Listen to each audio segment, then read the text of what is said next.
9-year-old Emma accompanies her janitor mother on a night shift at the city's largest tech company. While playing in billionaire CEO Richard Thompson's office, she discovers hidden documents revealing an $888 million scheme that could save the company from imminent bankruptcy and massive layoffs. When Richard investigates who the curious girl is that saved his company, he uncovers a devastating truth. Emma is the daughter he never knew he had, born from a youthful love affair with Sarah, the woman who now works cleaning his offices. The discovery transforms 3 lives forever, revealing that the real treasure wasn't in the documents, but in the family that destiny had hidden right under his nose. Hey everyone, before we dive into this incredible story, please hit that like button if you believe in the power of destiny, and drop a comment telling me about a time when you discovered something that changed your life forever. Your engagement means the world to me. The fluorescent lights buzzed overhead as Sarah Martinez pushed her cleaning cart down the marble hallway of Thompson Technologies. It was 11:47 p.m., and the 40-story skyscraper was eerily quiet. But tonight was different. Tonight, her 9-year-old daughter Emma was with her. Emma's small sneakers squeaked against the polished floor as she helped carry supplies, her curious brown eyes taking in every detail of the luxurious corporate world that seemed like a palace compared to their tiny apartment. Sarah had no choice but to bring her. The babysitter had cancelled, and she couldn't afford to miss work. But as they approached the executive floor, neither mother nor daughter could have imagined that this night would uncover a secret worth $888 million. But nobody could imagine what would happen next. Sarah's hands trembled slightly as she swiped her security card on the executive floor.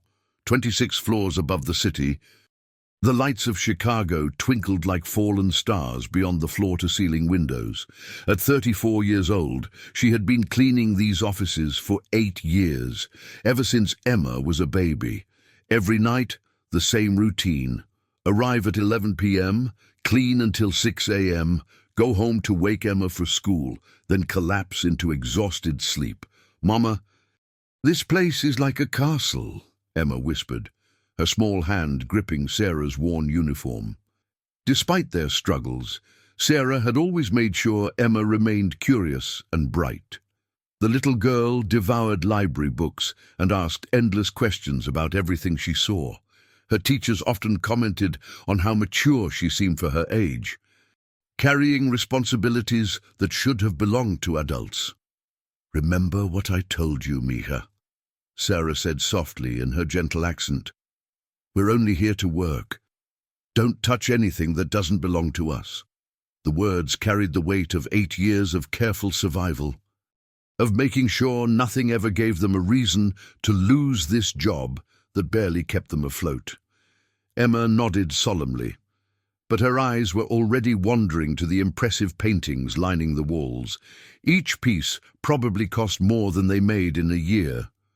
Sarah had told her stories about the man who owned this company, Richard Thompson, the billionaire who had built Thompson Technologies from nothing. To Emma, he seemed like a character from a fairy tale, someone who lived in a completely different world where money was never a worry and dreams always came true. As they entered the first office, Sarah began her methodical routine that had become second nature. Empty trash cans, dust surfaces, vacuum carpets, sanitized keyboards, water plants. Emma sat quietly in a corner, coloring in a book Sarah had bought her from the dollar store. The sound of the vacuum mixed with the distant hum of the city below, creating a soundtrack to their nighttime world.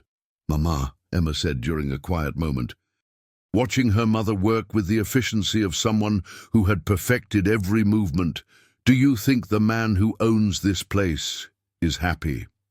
It was the kind of question that revealed how much a 9-year-old noticed about the world around her, how she was already trying to understand the relationship between wealth and happiness.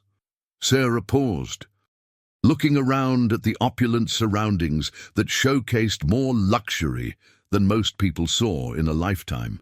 Crystal paperweights, leather-bound books, artwork that belonged in museums. I don't know, baby. Sometimes having everything doesn't mean you have what matters most. Her voice carried the wisdom of someone who had learned to find joy in small moments despite overwhelming struggles. Emma nodded thoughtfully, though she didn't fully understand. But something in her mother's voice told her there was more to the story than she knew. There always seemed to be more to every story in Emma's world. Layers of adult complexity that she could sense but not yet comprehend. Little did they know that 3 floors above them, Richard Thompson sat in his corner office, staring at financial reports that painted a grim picture. At 45, he had everything money could buy. But tonight, even his billions couldn't solve the crisis threatening to destroy everything he had built. And somewhere in his building, walking the halls he owned, was the answer to his prayers and so much more. If only he knew where to look. 3 floors up, Richard Thompson loosened his silk tie and rubbed his tired eyes with hands that had signed billion-dollar deals but couldn't sign away his current nightmare. The mahogany desk before him was covered with documents that all told the same devastating story.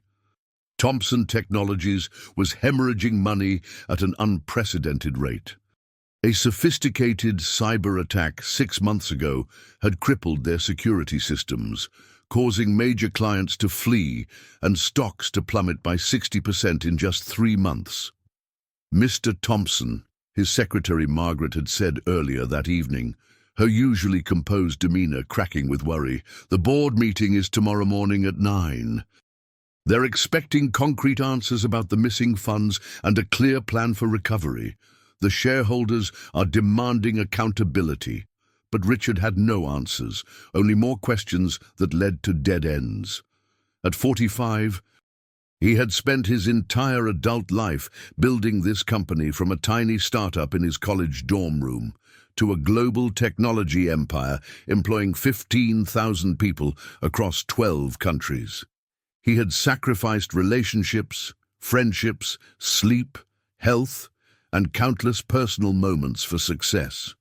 His marriage had ended 5 years ago when his wife finally admitted she couldn't compete with his dedication to work. Now, facing the possibility of laying off thousands of families just before Christmas, he wondered if any of it had been worth the cost.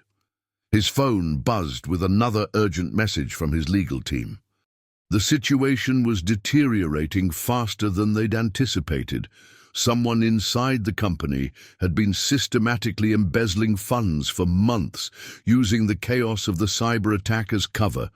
The missing money totaled exactly $888 million, a sum so precise it couldn't be coincidental. It was enough to save the company and restore investor confidence if they could recover it, but every lead had gone cold. Meanwhile, 23 floors below, Sarah was patiently teaching Emma how to properly dust a computer monitor without damaging the sensitive screen. Gentle circles, Mija. These machines are very expensive. Some of them cost more than what most people make in months. Emma giggled as she mimicked her mother's careful movements, trying to copy the precise technique Sarah had perfected over years of practice.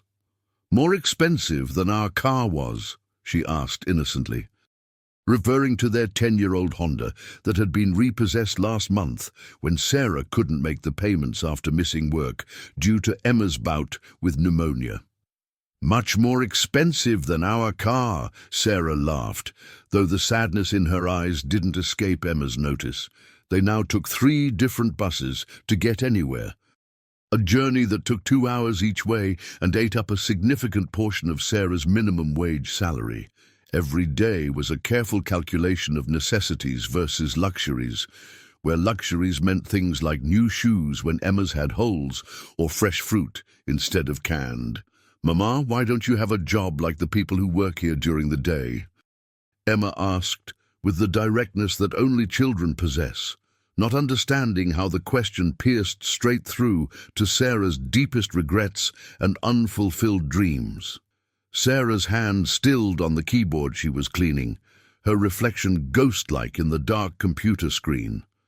How could she explain to a 9-year-old that she had once been different, that she had once been a promising college student majoring in education with dreams of becoming a teacher and changing children's lives? That everything changed when Emma was born, and the father she had loved with all her young heart disappeared without ever knowing about his daughter, leaving her to face parenthood alone at 25 with no degree, no family support, and no options except survival.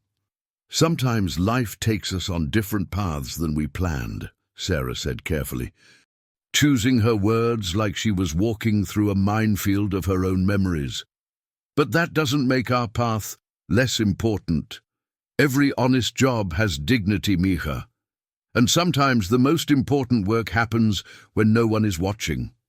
She resumed cleaning with renewed purpose, her movements carrying the quiet pride of someone who had never compromised her integrity despite overwhelming challenges. Emma accepted this answer the way children do, filing it away with all the other adult complexities she didn't yet understand, but sensed were significant. But as they moved from office to office, she began to notice things with the sharp observation skills that poverty had taught her. Family photos on desks showing vacations to places she'd only seen in books, awards on walls representing achievements that seemed impossibly grand, evidence of lives lived with a security and abundance that felt like fantasy. Each office told a story of success and comfort that contrasted sharply with her world of food stamps, thrift store clothes, and the constant underlying worry that she sensed in her mother even when Sarah tried to hide it. Emma had learned to read the signs, the way Sarah's jaw tightened when bills arrived, how she pretended not to be hungry so Emma could have seconds at dinner, the careful way she counted quarters before deciding if they could afford the bus fare for a doctor's visit. By 2 a.m., they had reached the highest floors, where the most important executives worked. The luxury here was even more pronounced, actual artwork instead of prints, furniture that looked like it belonged in palaces, windows that offered commanding views of the city that stretched to the horizon. Sarah's movements had become mechanical after years of practice, but Emma remained wide-eyed with curiosity about this nighttime world where her mother worked while she slept in their small apartment. "These are the people who make the big decisions," Sarah explained as they approached the executive suite. "They decide what products the company makes, who gets hired, how much money everyone earns." There was no bitterness in her voice, just the matter-of-fact tone of someone who had long ago accepted her place in the world's hierarchy. Emma nodded, trying to imagine what it would feel like to have that kind of power, to make decisions that affected thousands of people's lives. It seemed like an enormous responsibility, one that would keep her awake at night, worrying about all the families who depended on those choices. She wondered if the executives ever thought about people like her and her mother when they made their decisions.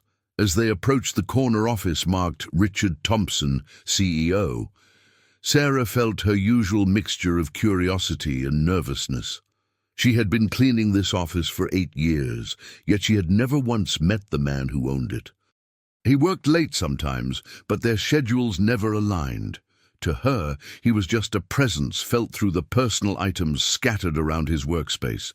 Photos of exotic travels, awards from prestigious universities, books on leadership and innovation that suggested a mind always seeking new challenges. The office was magnificent, larger than their entire apartment with room to spare.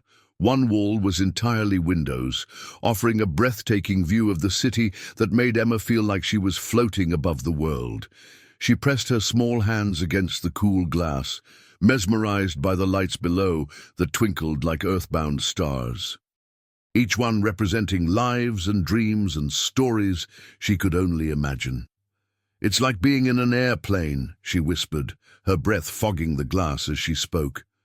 She had never been in an airplane, but she had seen them in movies and dreamed about what it would feel like to soar above the clouds, to see the world spread out below like a map come to life. Sarah smiled, remembering her own dreams of travel when she was young, before responsibility and reality had narrowed her world to the few square miles between their apartment, Emma's school, and these offices. "Maybe someday you'll fly in a real airplane, Mika. Maybe you'll see places I can only dream about." The words carried both hope and heartbreak, a mother's wish for her daughter to have opportunities she never could. As Sarah began cleaning with her usual thoroughness, Emma wandered around the office with the innocent fascination of a child exploring a museum. She studied the awards on the walls, recognitions from business magazines, honorary degrees from universities whose names she couldn't pronounce, certificates commemorating achievements that seemed mythical in their scope. The books on the shelves ranged from business strategy to philosophy, their leather bindings suggesting they were actually read rather than just displayed. But it was the photographs on the desk that captured her attention most completely. One showed a much younger man standing next to what looked like the first Thompson Technologies building, a modest structure that bore no resemblance to the gleaming tower they now occupied.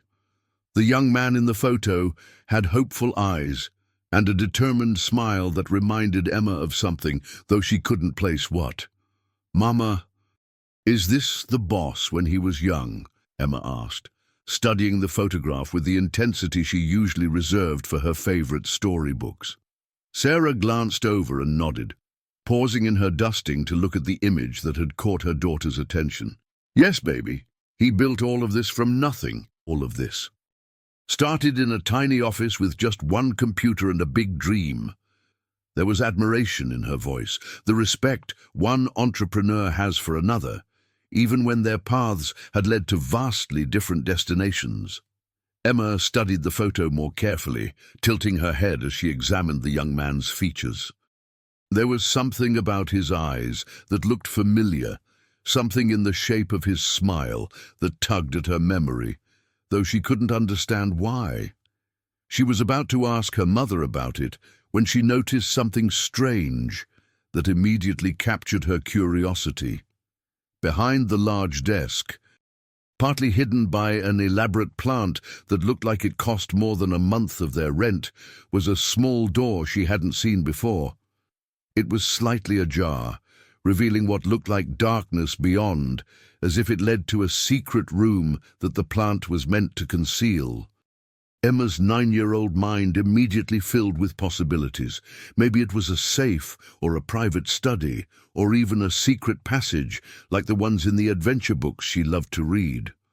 "Mama, what's that little door?" Emma asked, her voice filled with the curiosity that had always been both her greatest strength and her mother's biggest worry. Sarah looked over, frowning as she noticed the door for the first time. In 8 years of cleaning this office 3 times a week, she had never seen that door open. It had always been closed, blending so seamlessly with the wood paneling that she had assumed it was just decorative. "I don't know, Mia. But remember what I always tell you, curiosity is good, but not everything is meant for us to explore." Emma nodded obediently, but her 9-year-old curiosity was stronger than her desire to obey. While Sarah was focused on cleaning the executive bathroom, a marble masterpiece that was larger than their kitchen, Emma quietly approached the mysterious door. She could hear her mother humming softly, the melody mixing with the distant buzz of the building's ventilation system and the occasional sound of traffic from the street far below. The door opened silently on well-oiled hinges to reveal a small, windowless room that looked like it hadn't been used in months, maybe years. Dust motes danced in the light spilling from the main office, and Emma could see filing cabinets lining the walls like silent sentinels guarding secrets. But what captured her attention immediately was a briefcase sitting open on a small table in the center of the room, its contents scattered as if someone had been interrupted in the middle of examining them. Inside the briefcase were papers covered with numbers and official-looking stamps that even a 9-year-old could recognize as important. Emma couldn't read most of the complex words, but she had always been good with numbers, and these numbers were bigger than anything she had ever seen outside of her astronomy books. They weren't written in the playful fonts of children's educational materials. These were serious adult numbers with the weight of real consequences behind them. The documents looked urgent in a way that made Emma's stomach twist with worry. There were red stamps and signatures and numbers with so many zeros that she had to count them twice to make sure she wasn't imagining them. At the top of one document, in letters large enough for her to read clearly, were the words "Confidential Financial Transfer Authorization." Emma's heart began to race as she realized she might be looking at something she wasn't supposed to see, something that could get her mother in serious trouble if anyone found out. But she couldn't look away. These papers felt important in a way that went beyond her understanding, like puzzle pieces to something much larger and more significant than she could comprehend. One document caught her eye because it had a photograph attached with a paperclip. It showed a man she didn't recognize, older than the young man in the desk photo, with silver hair and a smile that didn't quite reach his eyes. Underneath his picture was written, "Marcus Webb, Chief Financial Officer," in neat block letters. The word "Approved" was stamped across several pages in bright red ink that looked fresh, as if it had been applied recently. As Emma carefully examined the papers, trying to understand their meaning despite the complex language, she noticed something that made her blood run cold. At the bottom of several documents was a list of names, hundreds of them. Next to each name was written, "Employee termination, effective immediately." Even at 9 years old, Emma understood what that meant. All these people were going to lose their jobs. Just like when her friend Jessica's father had been laid off and they'd had to move to a smaller apartment. But there was something else that caught her attention, a handwritten note paperclipped to the top document.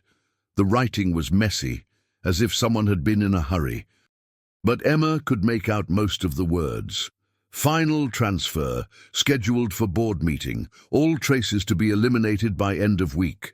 Thompson will never know what hit him."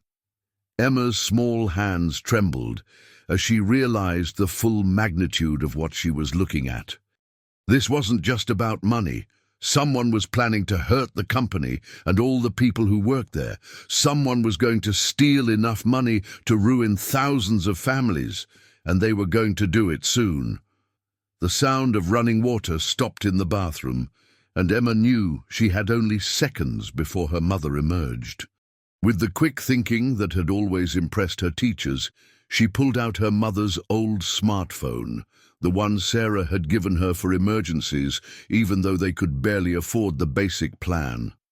Her hands shook as she tried to hold the phone steady, taking pictures of the most important documents while listening for any sign that her mother was finished cleaning. The camera made tiny clicking sounds that seemed impossibly loud in the quiet office. Each photo feeling like a small betrayal of her mother's trust, but also like something absolutely necessary. Emma photographed the document with Marcus Webb's picture, the list of employees to be terminated, and most importantly, the handwritten note about the board meeting. As she worked, Emma noticed one more detail that made her stomach twist with a new kind of worry. Mixed in with the financial documents was a folder labeled Background Investigations, Confidential. Inside were photographs and documents about several Thomson Technologies employees, including what looked like personal information about their families, their addresses, even their children's schools. At the very bottom of the pile was a photograph that made Emma's heart stop completely. It was a picture of her mother, taken from a distance as she entered the building. Attached to it was a typed note that read, "Sarah Martinez, night cleaning staff, potential security risk due to access to executive floors." Recommend immediate termination and replacement with more reliable contractor. Emma felt tears spring to her eyes as she realized that not only was someone planning to steal millions of dollars and destroy thousands of jobs, but they were also planning to get her mother fired. Sarah, who worked so hard and never complained, who took pride in doing her job perfectly, even when it meant sacrificing sleep and time with her daughter, was being targeted simply because she might accidentally see something she shouldn't. Emma heard her mother finishing in the bathroom and quickly closed the briefcase, slipping back into the main office with her heart hammering against her ribs. She pretended to be coloring when Sarah emerged, but her mother immediately noticed something was wrong. "Mija, you look pale," Sarah said with immediate concern, her maternal instincts picking up on Emma's distress, even in the dim office lighting. "Are you feeling sick? Maybe I shouldn't have brought you 2 nights in a row." Emma shook her head, not trusting her voice to remain steady. How could she explain that she had just discovered something that could destroy thousands of families? How could she tell her mother that someone was planning to steal enough money to save the company, but instead was going to use it to destroy everything? And worst of all, how could she reveal that her mother was being targeted for firing simply because she had access to places where secrets might be hidden? The weight of adult knowledge sat heavily on Emma's 9-year-old shoulders as she watched her mother pack up the cleaning supplies with the same care and attention she brought to every aspect of her work. Sarah took pride in her job, even though it meant working nights while her daughter slept. Even though it paid barely enough to cover their basic needs, even though society looked down on people who cleaned up after others. "I'm okay, Mama," Emma managed to say, forcing a smile that didn't quite reach her eyes. "Just tired." As they finished cleaning and prepared to leave, Emma's mind raced with possibilities and fears. The photographs on her mother's phone felt like they were burning a hole in her pocket, evidence of something terrible that she didn't fully understand but knew was wrong. The image of her mother's picture in that investigation file haunted her. Sarah's kind face captured without her knowledge, marked for termination by people who saw her as nothing more than a potential security risk. During the remaining hours of their shift, Emma paid closer attention to everything around them. She noticed how her mother greeted the few security guards they encountered with genuine warmth, how she carefully returned every item to its exact position after cleaning, how she took extra care with personal photographs and mementos on people's desks. Sarah wasn't just cleaning. She was caring for a space where people spent most of their waking hours, treating their workplace with the same respect she showed their own small apartment. When they finally returned home, as dawn painted the Chicago skyline in shades of gold and pink, Emma was exhausted but couldn't sleep. She lay in her small bed, staring at the ceiling and thinking about the numbers she had seen, the list of people who were going to lose their jobs, and the handwritten note that had mentioned something happening at the board meeting. The next morning arrived too quickly, bringing with it the familiar routine of getting ready for school, while Sarah caught a few hours of sleep before starting her day. Emma moved quietly around their small apartment, preparing her own breakfast and packing her school lunch with the independence that had been forced on her by their circumstances. But today, every familiar action felt weighted with the secret knowledge she carried. At school, Emma found it impossible to concentrate on anything. During morning announcements, she thought about the employees whose names were on that termination list, wondering if any of them had children in schools like hers. During math class, the numbers on the blackboard reminded her of the astronomical figures she had seen in those documents. During lunch, she pushed her food around her plate while considering what Mrs. Peterson had said about telling a trusted adult when you found something important. But who could she trust with something this enormous? Her mother was already working as hard as she could just to keep them afloat. Adding this stress to Sarah's life felt cruel. especially when Emma knew her mother would blame herself for bringing her daughter to work and allowing her to see something she shouldn't have. And what if the adults didn't believe her? What if they thought a 9-year-old was making up stories or had misunderstood what she saw during afternoon recess? While her classmates played on the playground, Emma sat on a bench and made a decision that required every ounce of courage her young heart could muster. She was going to find a way to contact Richard Thompson directly and tell him what she had discovered. Even if no one believed her, even if she got in trouble, even if it meant risking her mother's job, she had to try. Using the school's office phone during a bathroom break, Emma called the main number for Thompson Technologies. Her small hands shook as she dialed, and her voice was barely above a whisper when the receptionist answered. "Thompson Technologies, how may I help you?" "I need to speak with Mr. Thompson, please," Emma said, trying to sound more confident than she felt. "It's about something very important I found in his office." There was a pause on the other end of the line.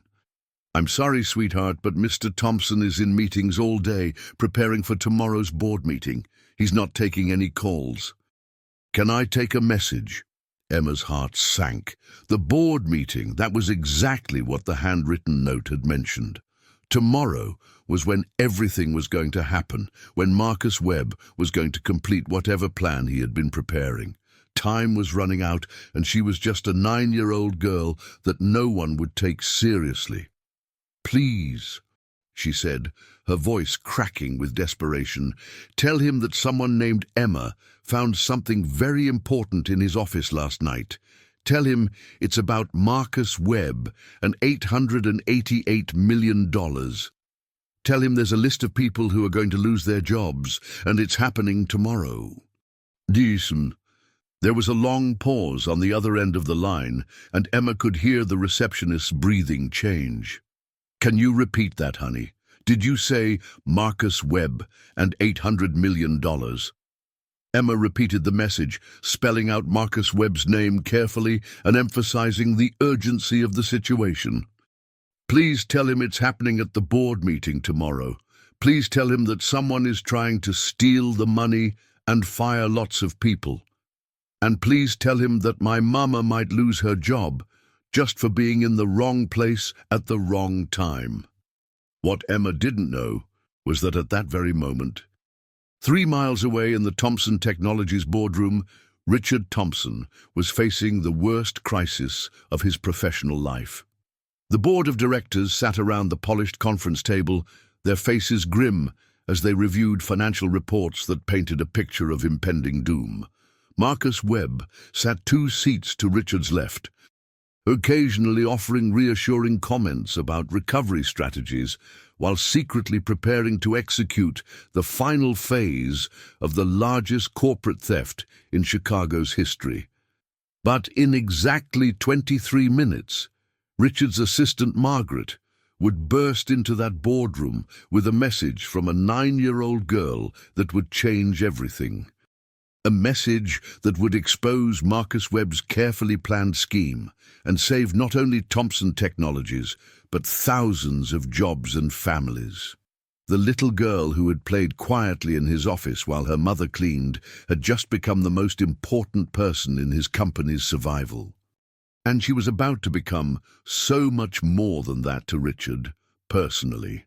23 minutes after Emma's desperate phone call, Margaret Chen burst through the mahogany doors of the Thompson Technologies boardroom like a woman possessed. The 12 board members looked up in shock. Margaret had worked for Richard Thompson for 15 years and had never once interrupted a board meeting, no matter how urgent the situation. "Mr. Thompson," she gasped, her usually perfect composure completely shattered. "I'm sorry to interrupt, but there's an emergency call about Marcus Webb and $888 million. It's from a 9-year-old girl named Emma, who says she found something in your office last night." The room fell into stunned silence. Richard's face went white as he processed the impossible coincidence. The exact amount of money they had been searching for, mentioned by a child who somehow had access to his office. but it was Marcus Webb's reaction that told the real story. The silver-haired CFO's face transformed from confident composure to barely concealed panic in the span of a heartbeat. "That's ridiculous," Marcus said quickly, his voice pitched higher than usual. "How could a child possibly know anything about our financial situation? This is clearly some kind of prank or misunderstanding. We shouldn't waste time on children's fantasies when we have real business to conduct." But Richard's instincts, honed by 25 years of business dealings, were screaming that something was very wrong. The timing was too perfect, the amount too specific, and Marcus's reaction too defensive. "Margaret, get the girl on the phone, now." "Sir." She called from Lincoln Elementary School, "But classes have ended for the day. I have her message here." Margaret's hands shook as she read from her notes. "She said someone is trying to steal the money and fire lots of people, and it's happening today at the board meeting. She also said her mother might lose her job just for being in the wrong place at the wrong time."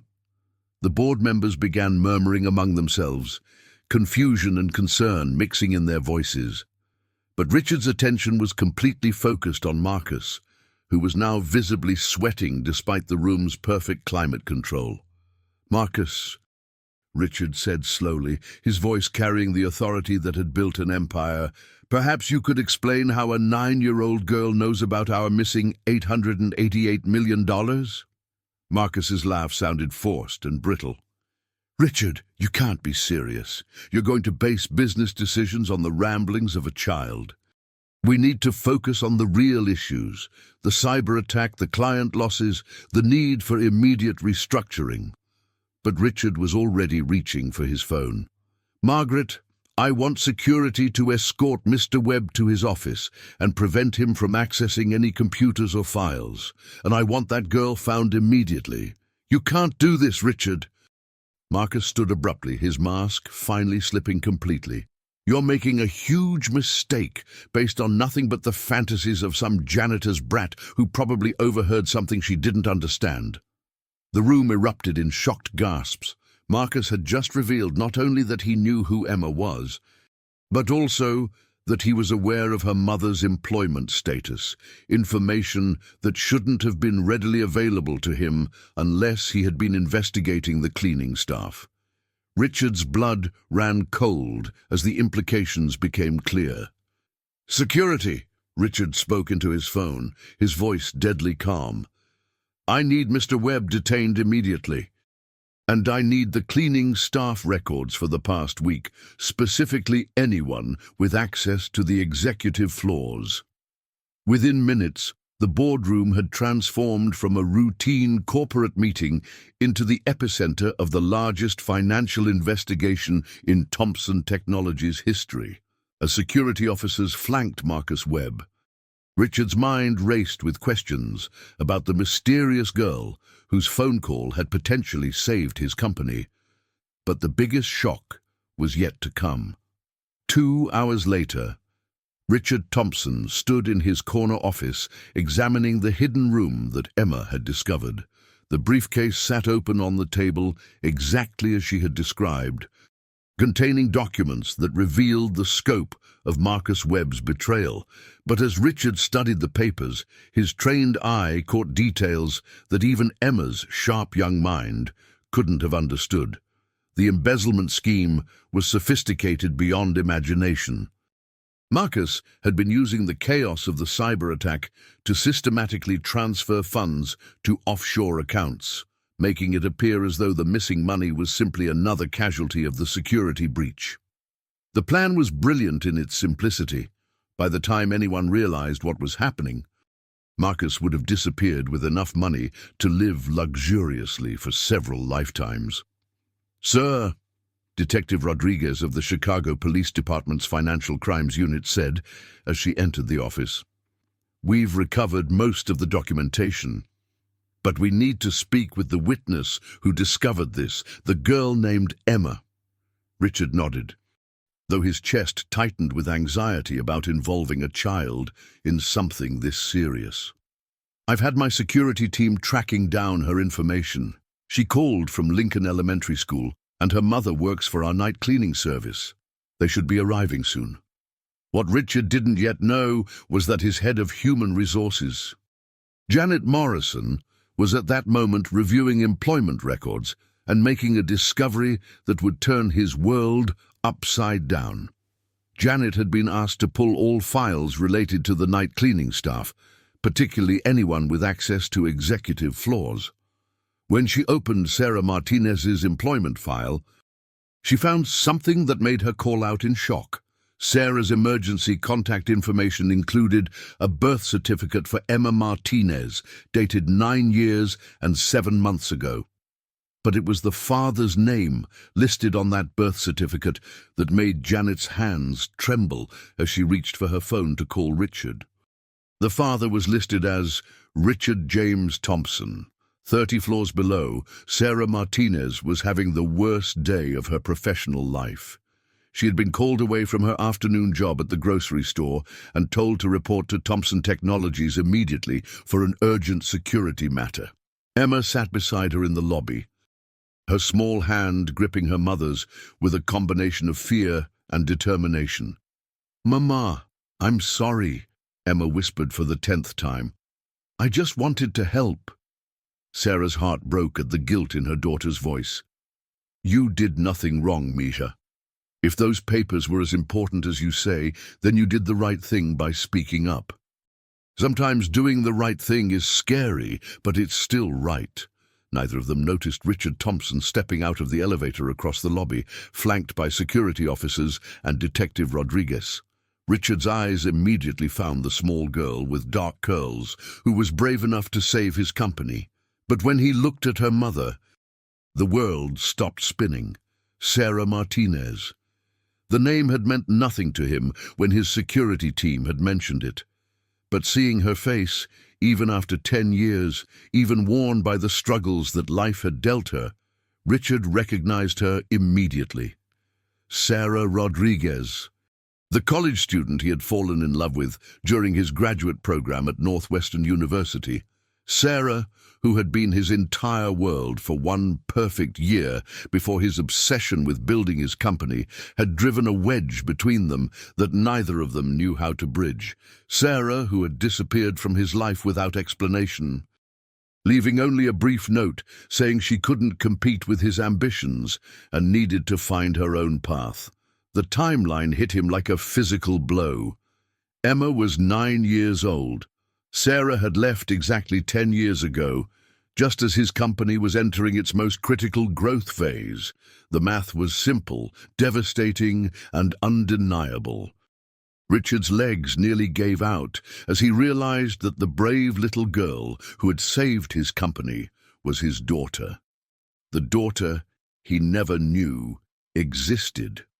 The conference room felt like the center of a storm as Richard tried to process the impossible revelation while simultaneously dealing with the criminal investigation that Emma's discovery had triggered. Detective Rodriguez was asking Emma gentle questions about what she had seen, while Sarah sat protectively close to her daughter, her face pale with worry about what this meant for their future. Richard couldn't concentrate on anything except the shock of recognition and the way Emma's features suddenly made perfect sense. Her dark eyes were Sarah's, but the determined set of her jaw, the way she held herself even when she was scared, the obvious intelligence that shone through her careful answers to the detective's questions, all of that was unmistakably his. "Emma?" Detective Rodriguez said kindly. "You did something very brave by calling Mr. Thompson's office. Because of you, we were able to stop Mr. Webb before he could steal all that money. Do you understand how many people you helped?" Emma nodded seriously, though her eyes kept drifting to Richard with curiosity.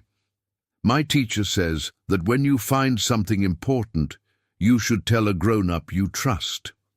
I didn't know who to trust, so I decided to tell the person who owned the building." Richard's heart clenched at her words. This incredible child, his child, had shown more courage and integrity than most adults ever would.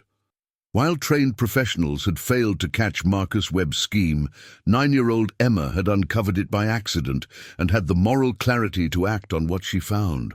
"Mr. Thompson," Detective Rodriguez continued, "we'll need you to review these documents more thoroughly, but it appears that your CFO had been planning this theft for months.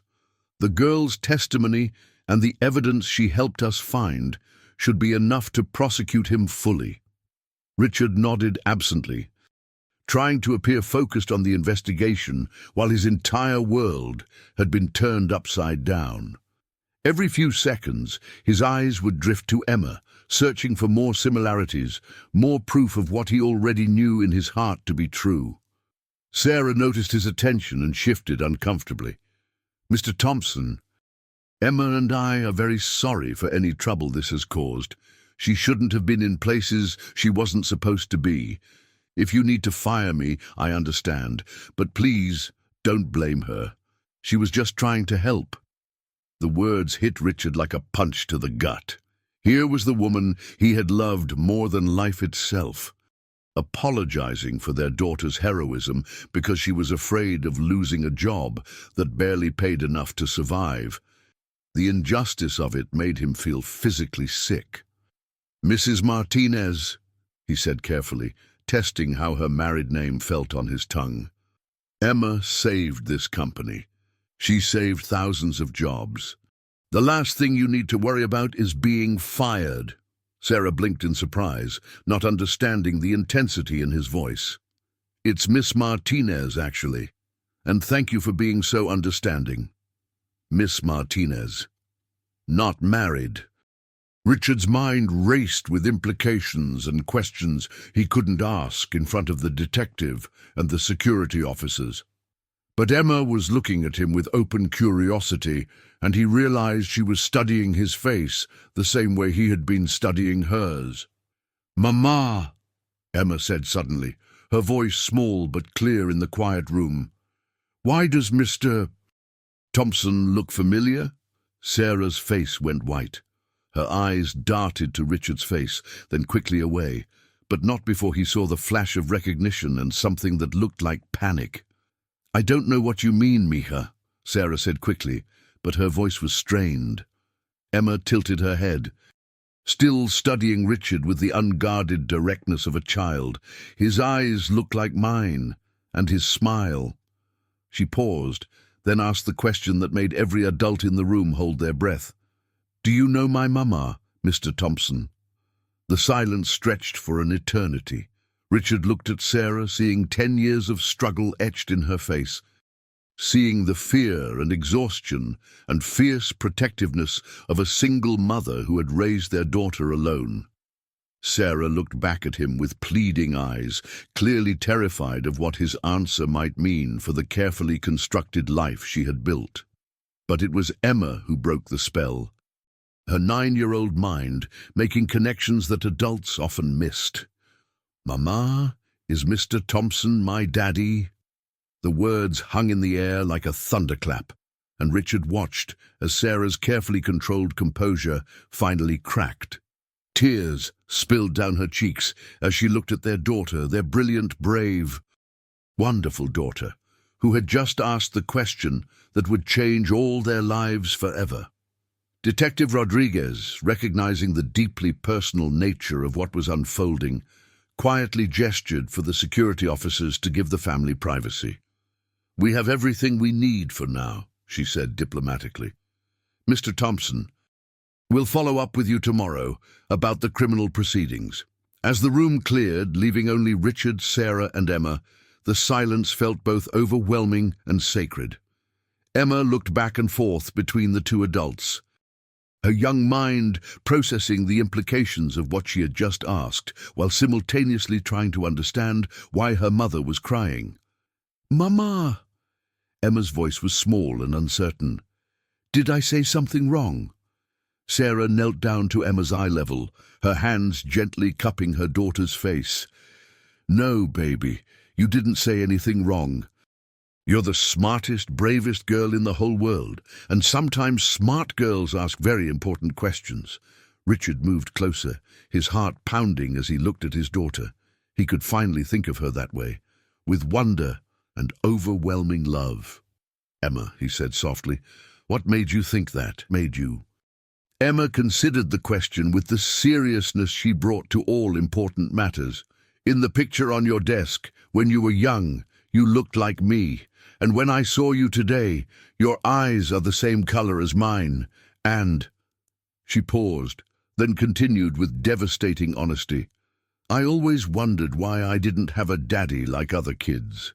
Mama always said he was far away and didn't know about me, but she never said he was bad or that he didn't want me." Sarah's sob was audible now, and Richard felt his own eyes filling with tears. "Your mama was right," he managed to say.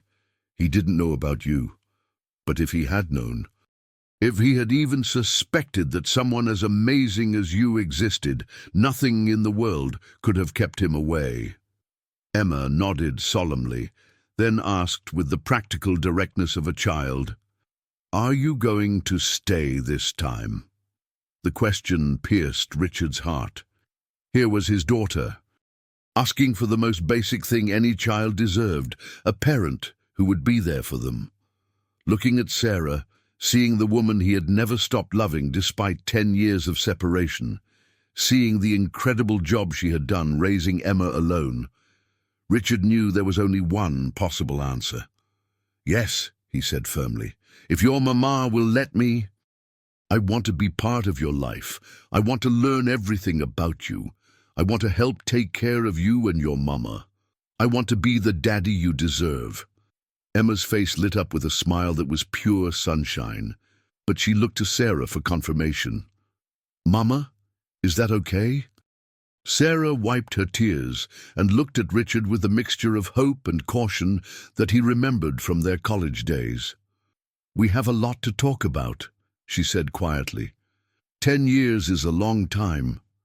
Richard nodded, understanding the magnitude of what lay ahead. "I know, and I know I have to earn the right to be in both of your lives. But Sarah, I need you to know something."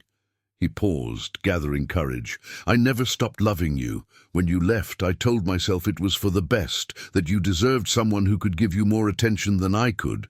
But losing you was the biggest mistake of my life." Emma, with the intuitive wisdom that children sometimes possess, suddenly threw her small arms around both of them. "I think we should be a family," she declared, with the authority of someone who had just solved the world's most complex problem. "I saved your company, so now you should help save our family."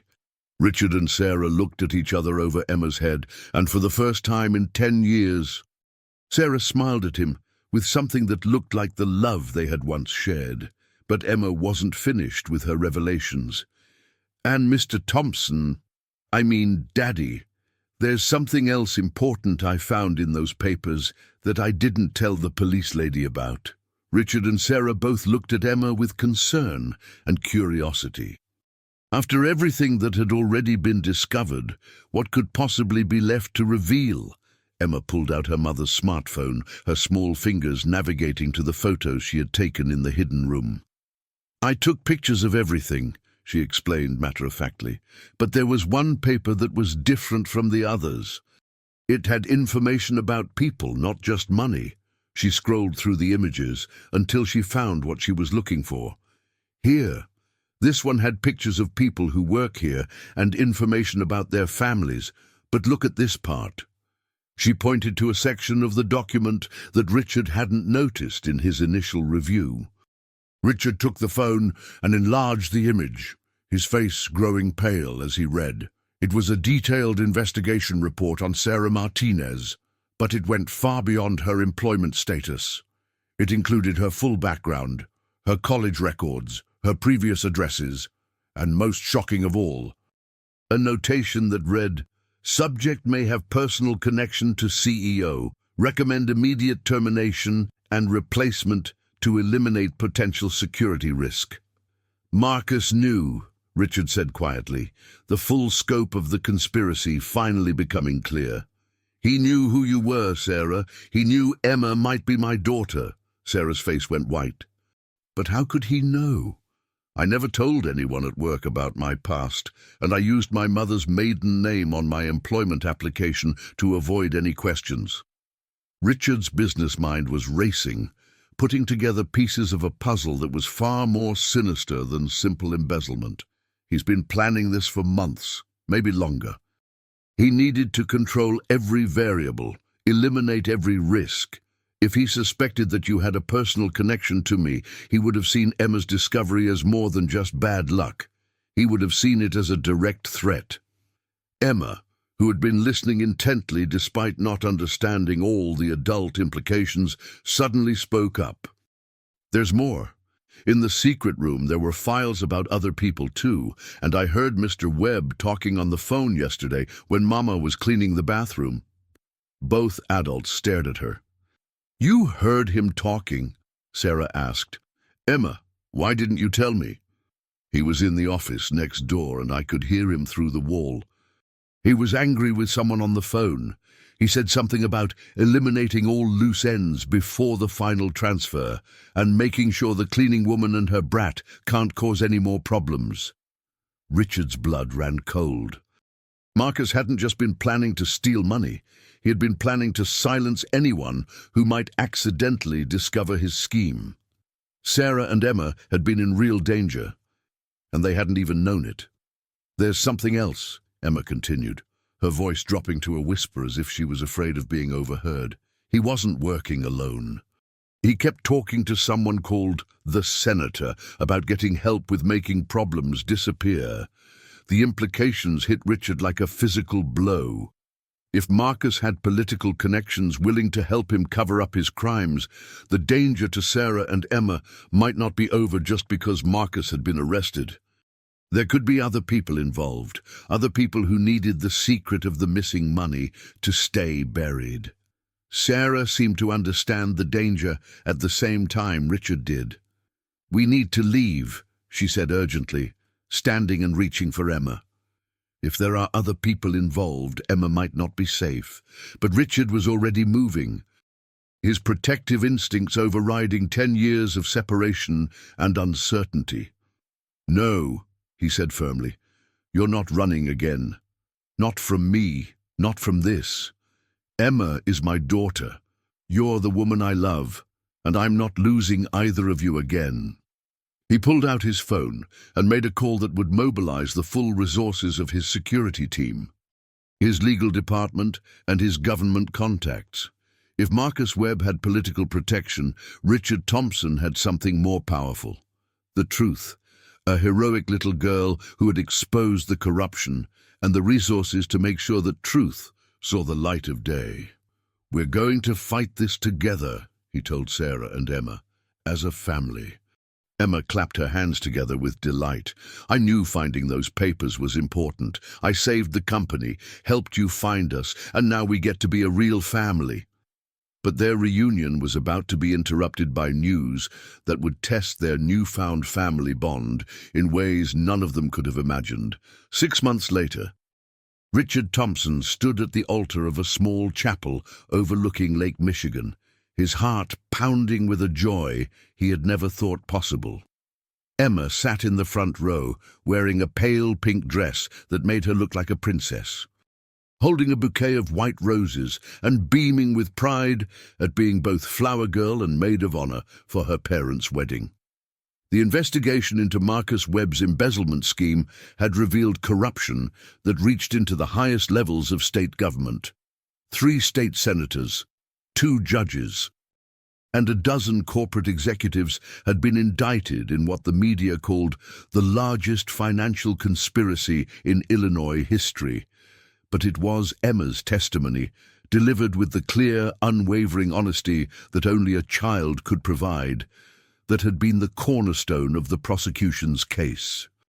Thompson Technologies had not only recovered the stolen $888 million, but had used the publicity from the case to rebuild client confidence and expand into new markets.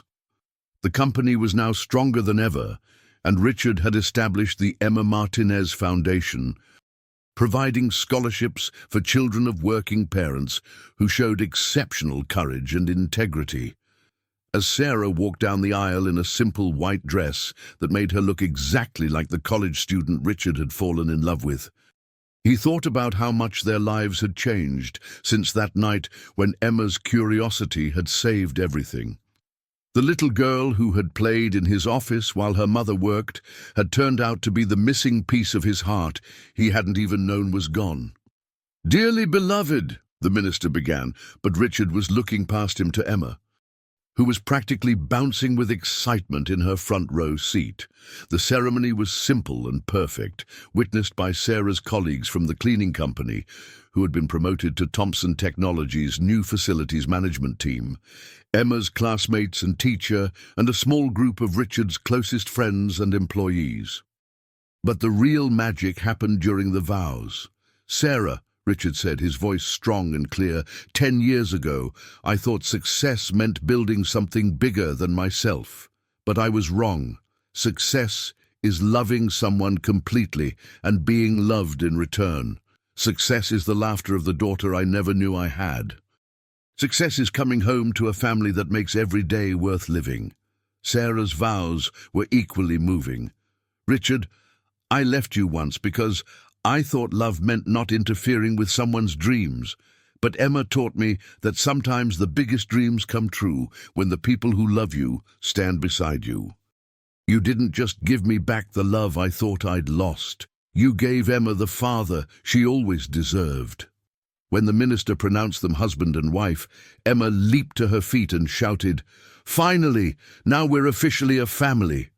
The entire congregation erupted in laughter and applause. At the reception, Emma gave a speech that brought tears to everyone's eyes. Standing on a chair so everyone could see her, she spoke with the confidence of a child who had learned that her voice mattered. "I used to think that having a lot of money made you happy," she said, her clear voice carrying across the room. "But now I know that's not true. My mom and I didn't have much money, but we had love. And my daddy had lots of money, but he didn't have a family. Now we have both. But the love is the important part." She paused, then added with a grin, "Also, I'm really glad I'm curious about everything, even when Mama tells me not to touch things. Because if I hadn't been curious about that secret door, Daddy never would have found us, and the bad man would have stolen all that money, and lots of people would have lost their jobs." The applause was thunderous, but Emma wasn't finished. "And I want to tell all the kids here something important. If you ever find something that seems wrong, tell a grown-up you trust, even if you're scared, even if you think no one will believe you, because sometimes kids see things that grown-ups miss, and sometimes being brave enough to speak up can save everything."